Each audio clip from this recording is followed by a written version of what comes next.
Performing live is one thing, performing on radio is a different situation. How to prepare to do radio, that's going to be today's video. Are you ready for it? Let's go and do it right now.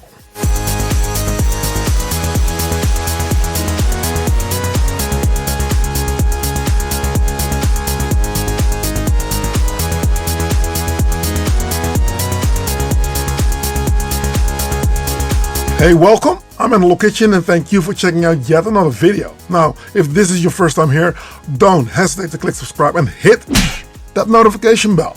Whenever I upload a new video, you'll be kept in the loop and you'll not miss out on anything. Stick around till the end of this video. We're doing it weekly. The dance carousel's here. I'll tell you all about what that is, so stay tuned. Playing in a club, you hear me talking about it all the time. This channel is all about how do I perform, what are the things that I saw happened, what went well, what went wrong. There's a lot of stuff that happens, and it is not the simplest thing in the world to explain to people how radio works, because a lot of people hate the fact that there's no interaction.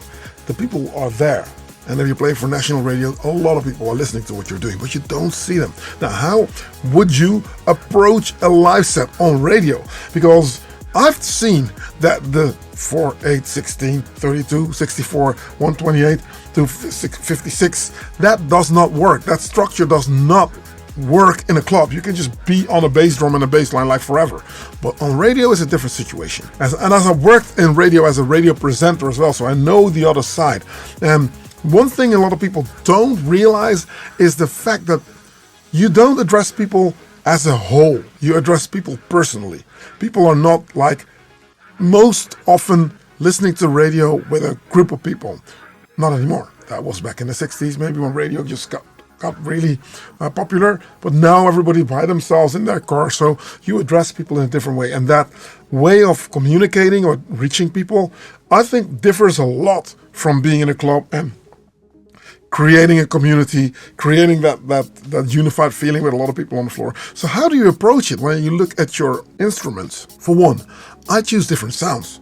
I do choose different sounds. So my setup today has changed again. I apologize. Someone on my Patreon, on my Discord channel, which you can find through patreon.com/analogkitchen, has seen my 909 videos and got inspired and went out and bought a 909. And I've changed my setup again. So the 909 is not on the desk today. So disclaimer, I'm sorry for that. I have changed my sounds around, which is why I'm looking at a different setup. Not completely different, but there's a few things that need to be enhanced a little bit. Where the 909 is more of a club drum computer, works in the club, get that aggressive high end on the 909 hats and the claps, and you know, it's that thing and it works all the time. Has worked for the last 30 years. When it comes to radio though, would I like to have that old school kind of in your face techno vibe on every frequency band, or do I need to space it out now? You know, and I'm playing next to all these USB DJs that are playing beatport productions, and those productions are very shiny, very bright. There's a few elements that you might not have when you're performing live, unless there's an advantage in playing live, obviously, but when I play radio, I would like to look at me presenting a certain philosophy of myself, as it were. So my kick drum, different. My claps and hats and drums, different approach. My bass lines in a different way, longer bass lines, spaced out, not so much the driving catalyst on the beats on the drums. You know, I know it sounds very complicated by now because I'm confusing myself. Let's go over to the live set and I will show you. I'll try to make an attempt on showing you what the differences are between playing in a club and preparing to go do something for radio, national radio. As it so happens, this video came to be because I'm playing the Boom Room on Slam FM. That's a Dutch radio station, and their electronic music program is called the Boom Room, and I'm playing that tomorrow now. Now, I've not played that before. I know Gijs, the radio presenter. I've known him for about 20 years already, but he's invited me now to come play, so a lot of stuff was nerve-wracking to me because I don't want stuff to go wrong. So in that process, I thought, let's go over what it is that I did, and perhaps it can benefit you. So you're performing for radio, or you're performing somewhere else where there's not a lot of people sitting there, this might be your approach. You ready? Let's go and do it. Radio is a different beast. A lot of people love it and a lot of people hate it. And throughout my years, I thought, I love it. I love performing on radio, but I do think it's a different discipline, as there's a lot that people underestimate when it comes to the feedback you get from the crowd, right? So when you're performing, obviously, you get feedback from the crowd loves what you do, you love the crowd, so you get to a point fast. Now when you're going for radio, you have to do different things. Now the way I've set myself up now, I've got a new setup again, per this radio thing. It's Dutch Slam FM. I'm playing the Boom Room. Now this is a prestigious radio show where my kind of sound and my kind of vibe is very popular. So instead of going for the setup that I have, I went back to my Octatrack because there's a few things that I would like to take care of that I want people to listen to when they're listening to a radio performance as opposed to a club thing. I think the 909 drum computer is a little bit more club oriented. I think that this is going to serve me more in terms of radio. Now, what you see, it's got a DFAM and the Octatrack, the black box, the OB6 and the subsequent 37, and that is it. What I found from the previous setup is that I love the OB6 to go through the Acid Box 3 by Erica Synths, and I've connected the 008 to the 006, meaning this gives you an extra output, extra MIDI outputs on this 08, the RK8 MIDI looper. So I always said, what am I missing on an Octatrack? And I think it's the MIDI implementation. What am I missing on the MPC? The MPC is a bit of a door in a box, really, and I think that the software is very buggy. It does its thing, and it's the coolest one out there in terms of making songs. But if you really would like to jam and have that live element, but still be able to play a lot of different MIDI type stuff, you know, like chords and whatever, and different channels and multiple synths and stuff, then the only other option is the 008 by distrokid. Now it does a lot of things. We'll get into it briefly. Subsequent 37, as I said, and the DFAM this time is getting a trigger from the trigger out on the black box. Now everything is connected. Again, this thing is the brain, this little calculator type thingy here, which is an MMT8 in a new form. It's the RK008 by distrokid. You know it, you've seen it on the channel. If not, go check it out. It's a cool machine. MIDI5 is sitting right here because that is doing that thing for the black box. Now, how this works is the black box is my sample player. I've got my bearings coming from there. So, but before I get to the more song-based thing, you'd like to go for a little bit more, maybe semi-modular vibe. So what I've got is the DFAM playing already, which is very short in the case. I've opened it up, the cutoff.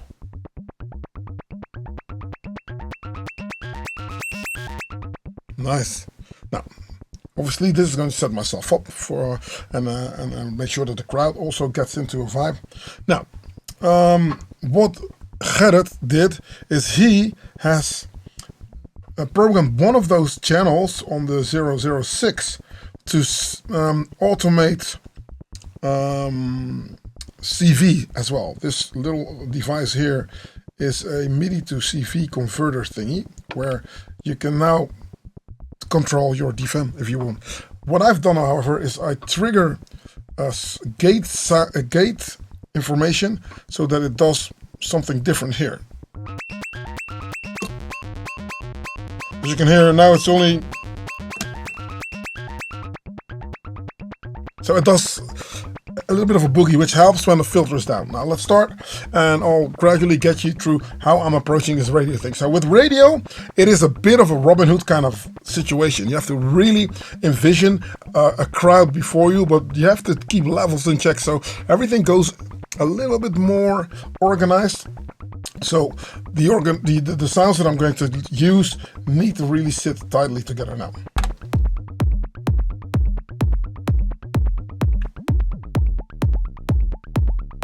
Yep. That was not smart, because now I lost my pitch. I think it's here. Off the top of my mind. Now, this is my little techno machine. You see a lot of pedals over on that side. I've not connected any of them yet, because this was literally just throwing a new setup together as I'm getting a lot of shows, and I wanted to just like go differently, so I've not connected most of the stuff over on that side, but I've got some pedals also, so this usually gets a delay. Now I'm just going to use it as a catalyst in the beats. Now the beats that I have, this kick drum I know works in the club, but it also works well on radio. It works well if you're in your car, so it gives that hi-fi-ish kind of vibe. Now the drums do this. Let's go over them quick fast.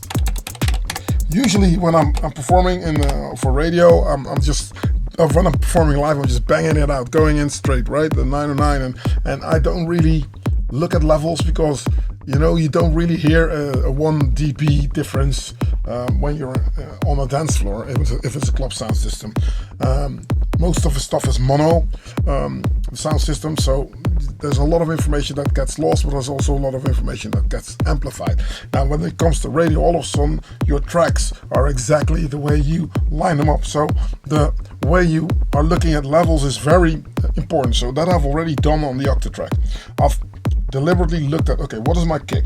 My kick's got a little bit more low end on the bottom end and a little bit more mid-range around the middle towards the top end of the frequency spectrum, because you never know what you encounter, you never know how that will work out. So yeah, that is cool. Now, my firm favorite, I'm always using an 808 closed head. I think even it might be a 707. Let's check out what it is. No, it's an 808 head. I've got an 808 head here. That can be louder a little bit. Let's turn it up a little bit. So I'm going to go in and say, yeah. I'll do it on the sample. I'll not do it on the... Let's just make sure that the sample is louder. Okay, that I got. Get out of there. Then a snare drum. This is a 606 snare. Yeah. Cool. So the kick drum is everything. This is the be-all and end-all in this setup. As you can hear, I'm going in a little bit brighter with the 808 head and the 606 snare, because that will work, and radio compression will really eat that stuff up. So it will start to sound pretty awesome. So the contrast between my high end and my sort of like bristle, my really shiny type sounds, and the low end needs to be a little bit bigger as if I would do it on a club sound system. As in the club, it might even sound too harsh. But for radio, it's cool. I think the limiter is going to eat it up. Then on my track 4 here, I've got this. Listen. Bum. Da-dum. So there's a tom that I have on another bass drum actually, that I have played so that it plays together with a kick drum.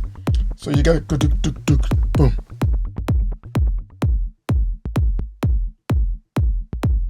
And you can clearly hear that the attack of the in-between kick does something. It almost sounds like a 808 tom pitched down, and it does something for the bottom end on radio. It really helps the groove along. You'll feel it more than you'll hear it, and it will work well. So that's what we have right now. Then on track 5, I'm going in for a 606 closed head.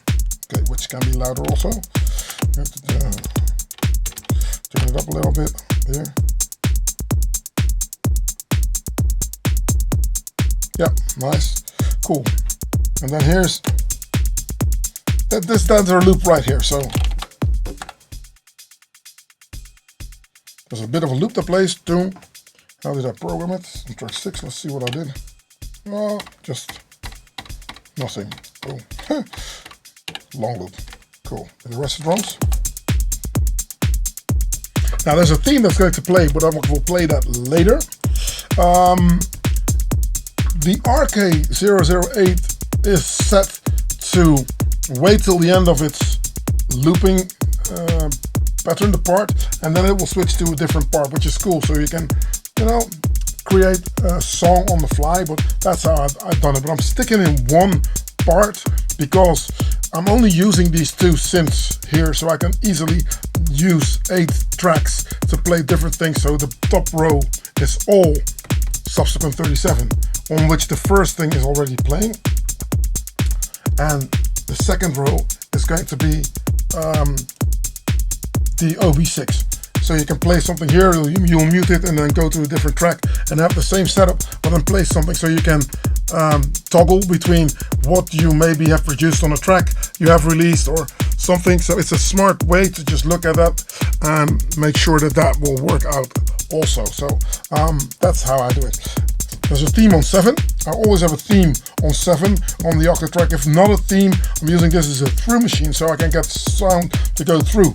Maybe now I've got a desk wired up, not too overcrowded as you can see, but if I was to, which is not ideal, but if I was to play through a DJ mixer, which occurs sometimes, I hope that for once it's a zone mixer because I need a few mono channels on there, but then I will route stuff through the Octatrack, so I will always keep my one track 7 ready to either take outside information or play a theme. It's coming. Let me tease you. Haha, teasing you. Okay, track 8 is the master track on which I have programmed a few things. Opening this up will kill the kick. So the kick will go down. I've automated that, and there's a snare drum coming in. So I can always have a drum roll of some sort. Now let's go back to a little bit of a groove, the catalyst. In this beat, you already have boom, da, ba-doom, da, doom, da, da-doom, doom, dam, boom, ah, da-doom, and 1, 2. Now with the catalyst here, that plays the counter beat. So where this is a sequence that plays over 4 measures, 3, 4, 1, 2, 3, 4, 1, 2. This plays every 2, 2, 2, 2, 2. And it's got a counter rhythm going, which is cool. Cool. Now, I will introduce something on the black box that I've got sitting here, and I'm doing it really stupid, fail safe. Track 1 is going to be part 1, track 2, part 2. So now we're on track 9. This is part 9. So I'm going to start with this. Nice arp that plays, and now you hear why this thing makes sense. On radio this is absolutely amazing because I can filter it down, turn the volume a little bit, but filter it down and have it sit underneath this thing, because this gets sparse after a while. Listen to this, it's cool,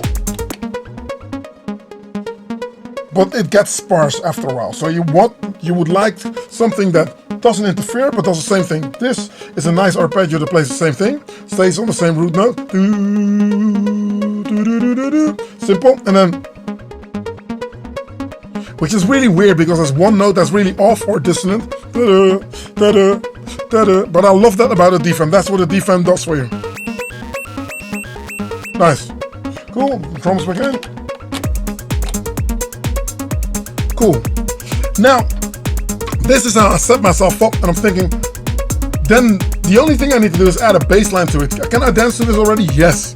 There's already fail-safe stuff involved, because what if something breaks down? If it breaks down in the club, no problem. You know, you just wing it, and you know, you smile at the crowd, you fix it, and people 99 out of 100 times don't even know something's wrong.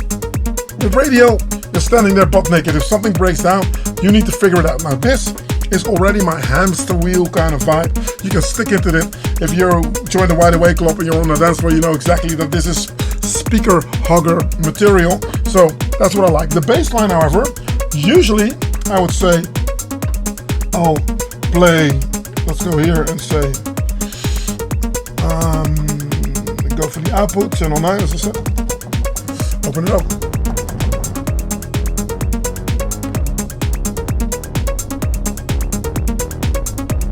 Yeah. Usually I'll play something different. I'll play long notes.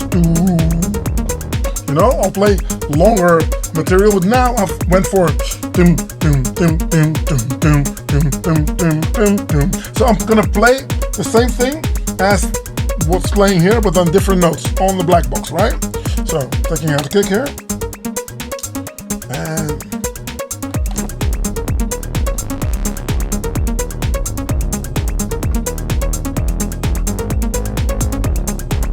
let's just go in and re-record it so you see what notes I'm playing. I'm gonna erase track 1, yes.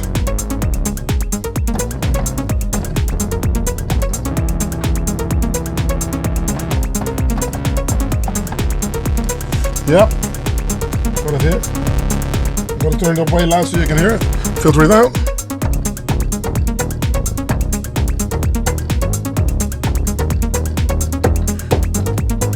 Bam, bam, bam, bam. And now high.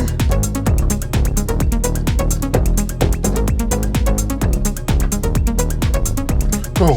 Looking good. 1, 2, 1, 2, 3, and in.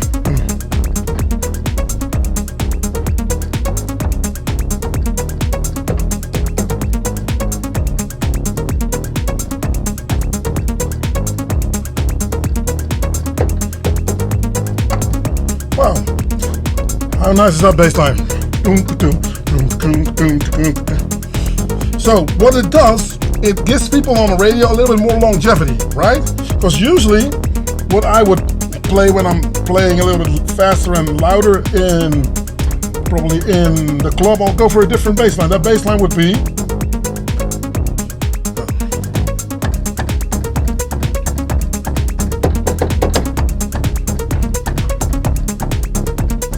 bum, bum, bum, bum, bum, bum. You know, stationary. Speeds up the beat also. But for radio, I'd like a little bit more longevity. So again, going in.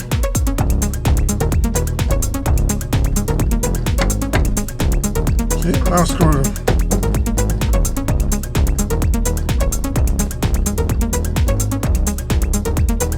Let's do it again. Here we go.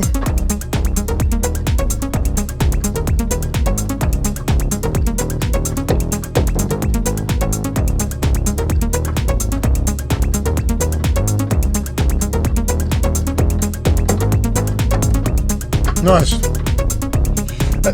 Do you hear the defam in the background? Now, if I'd like to go for an alternate theme, this out, this in, here we go.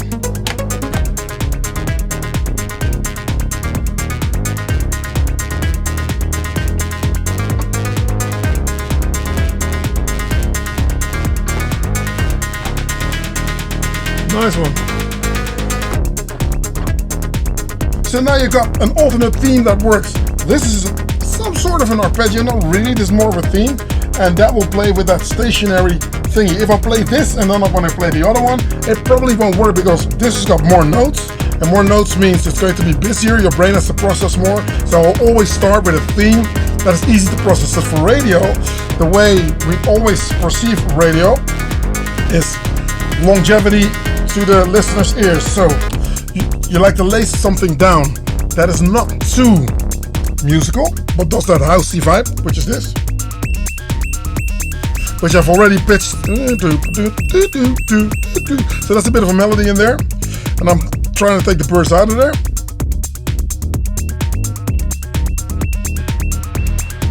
So you keep it there. A little bit of voltage control decay, so you hear it a little bit more. And then you shape your bass sound. Nice, cool. Now that we got that going, this is just secondary. So in the ABC category of importance, this is a B. Go back for your A line. And now all of a sudden you hear where the bass line is bouncy.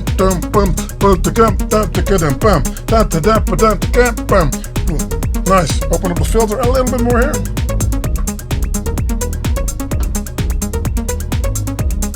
Now let's go to a different track. Let's see what we have. As a matter of fact,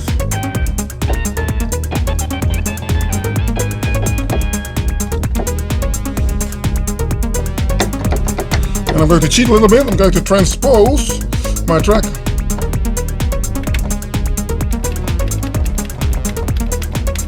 So I can easily play it now.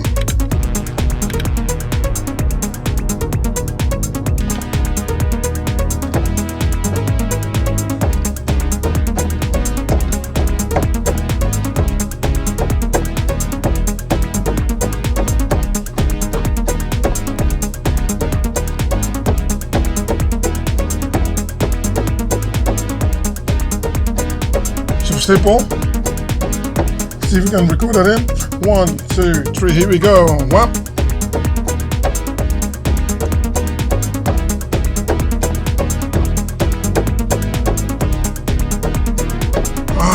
Why? Sorry again.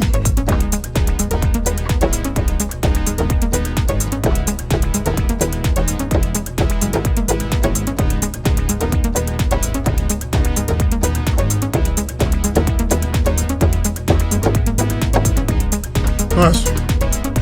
Now I can go in and say I will fix the note length, I can make it legato, I can all do that from the RK008 if I wanted to. I'm just going to leave it as is and play around with the synthesizer because I don't.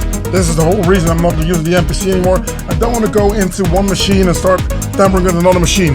It doesn't make it live, and you know, I always have that live element intact because playing records on the radio is very stationary, very static, and this, I'd like to make it static, but if I can beat that rule, I will always try it. So, let's go and play around with the envelopes a little bit. Listen to the filter.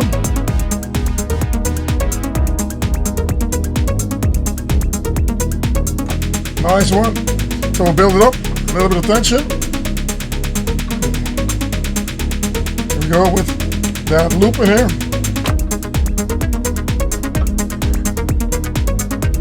So they're meeting in the middle here. That's what I want. So if I'm doing this correctly, the sounds are going to be in their neighborhood. Not anymore, because now it's filtering itself up. I'm going to help it a little bit, taking out a kick. Open up the vibe here.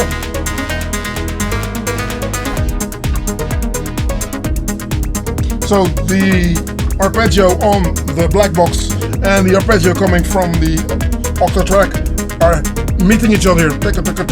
Radio compression will eat that stuff up. It will just really lay a blanket, and yeah, I don't know why that happens, but most Optimod compressors or what they use for radio, it really works out well. Now, cool. Now I'm thinking I'm going to take out the themes. Theme here and theme here. Hey, and that's my defam again. It was there all the time, but sometimes you stick something in front of it so you don't hear it. So if we want to go back out a little less melodic, we'll go with like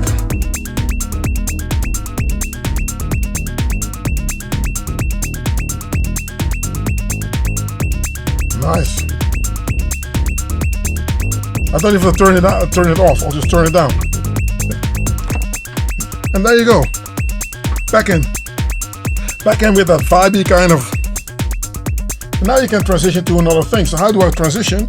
I'll just make sure that this decay goes completely short so that it becomes a drum. I'll turn the OB6 down because I can still hear it. And then I'm going to look for a different sound. Maybe here. Take this one. And now I'm transitioning into a different track.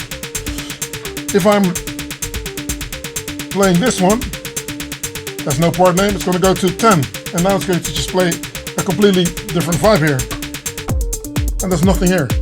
So I can now go in, look at the track, say, okay, this track is channel 9.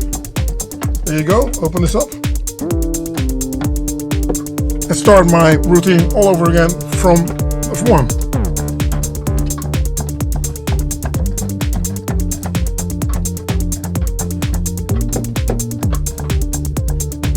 Like that. Cool, let's record it in.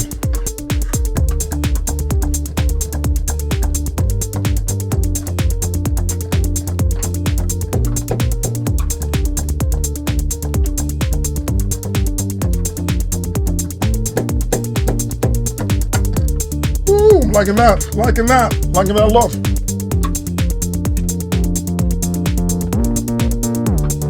And then you think, okay, I need different drums. Let's go for different drums. Like 1, pattern 1. Open this up. And wait for it to turn around because I've got a longer pattern going. Certain tracks, I've got individual track lengths happening, which is something you can also do on the RK008, by the way, with the update, which is really cool. 1, 2, 3, back out. Now I've got different drums, different track, build it up. You can send program changes if you would want. I would prefer for radio to stick with a similar sound because I can already shape the sound in different various ways as it is, so it's all good. Yeah. The DFAM is something that I will now see if I can tweak that thing somewhere else, right? So what I'm gonna do is turning this down, turning this off. Nice. First opening it up. And without bugging you, I should say, I'm trying to pitch this to there.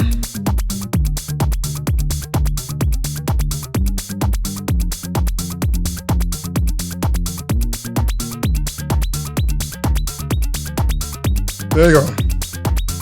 Cool. Now let's see if I can change up the pattern a little bit. Well, nice. When it works, instantly I don't tamper with it anymore. Cool. Kick out.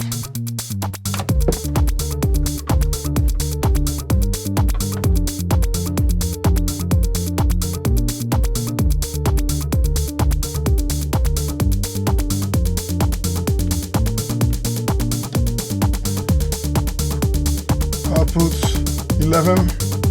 Yep.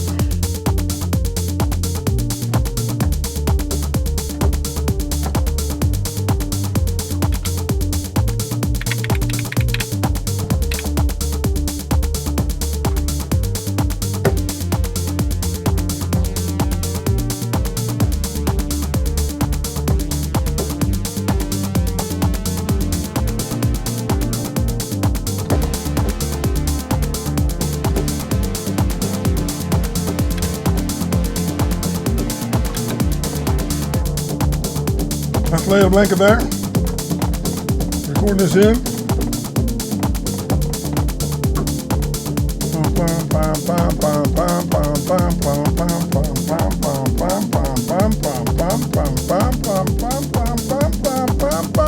Almost. Nice. Taking out a record because if this thing is on record, on record you'll record whatever you're tempering. Not so much this is not MIDI, the filter here, but the knobs are MIDI.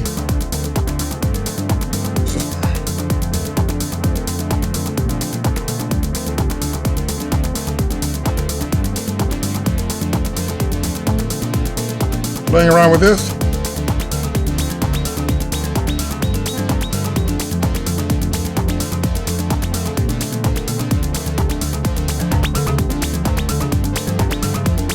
A little bit more DFAM.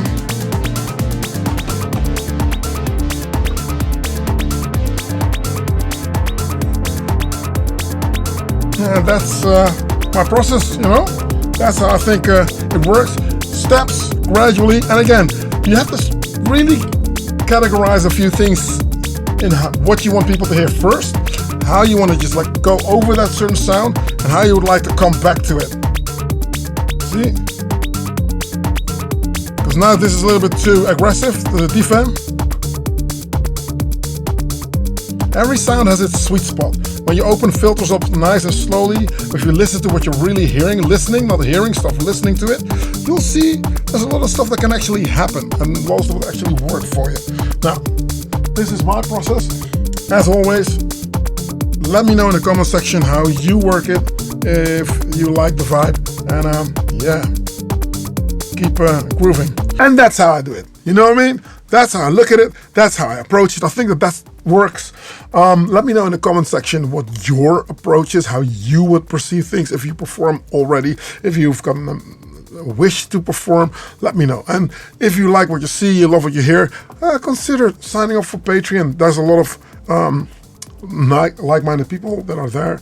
I've got Patreon connected, bridged into a Discord, so you'll be there with a really welcoming, ever-growing community of like-minded synth people, and it is really cool. It's a really cool vibe. I mean, we've got people from Retrokids in there, we've got people from IK Multimedia in there, we've got people from Reverb in there. I mean, it is a cool vibe with industry professionals alongside you guys out there. So you get closer to me, because I do believe it's never a good thing to have more questions than answers. So do ask.